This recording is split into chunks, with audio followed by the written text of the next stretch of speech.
Hi all, welcome to happy hours. ഇന്ന് ബിരിയാണിയുടെ കൂടെയൊക്കെ കഴിക്കാൻ പറ്റിയ നല്ലൊരു അടിപൊളി സാലഡിൻ്റെ റെസിപ്പിയാണ് നിങ്ങളുമായിട്ട് ഷെയർ ചെയ്യുന്നത്. അപ്പം എങ്ങനെയാണെന്ന് നോക്കാം.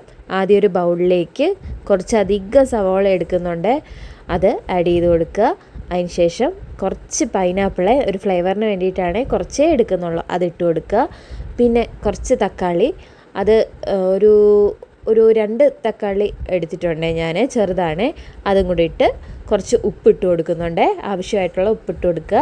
പിന്നെ കുറച്ച് പച്ചമുളക്, പിന്നെ ആവശ്യമായിട്ടുള്ള തൈര് കൂടെ ആഡ് ചെയ്ത് നല്ലതുപോലെ ഒന്ന് മിക്സ് ചെയ്ത് കൊടുക്കണേ.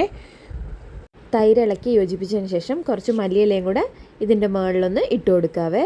എന്നിട്ട് നല്ലപോലെ ഒന്ന് ഇളക്കി നമുക്ക് ബിരിയാണിയുടെ കൂടെയൊക്കെ സെർവ് ചെയ്യാൻ പറ്റിയ നല്ലൊരു സാലഡാണ്. അപ്പോൾ ഇനി എല്ലാവരും ബിരിയാണി ഉണ്ടാക്കുമ്പോൾ ഇതൊന്ന് ട്രൈ ചെയ്ത് നോക്കണം കേട്ടോ. വീഡിയോ ഇഷ്ടമായാൽ ലൈക്ക് ചെയ്യാൻ മറക്കല്ലേ. അപ്പോൾ ഇതുവരെയായിട്ട് ഈ ചാനൽ സബ്സ്ക്രൈബ് ചെയ്യാത്തവർ ഒന്ന് സബ്സ്ക്രൈബ് ചെയ്യണേ. ഇനി പുതിയൊരു സിമ്പിൾ റെസിപ്പിയായി വരുന്നിടം വരെ ബായ്.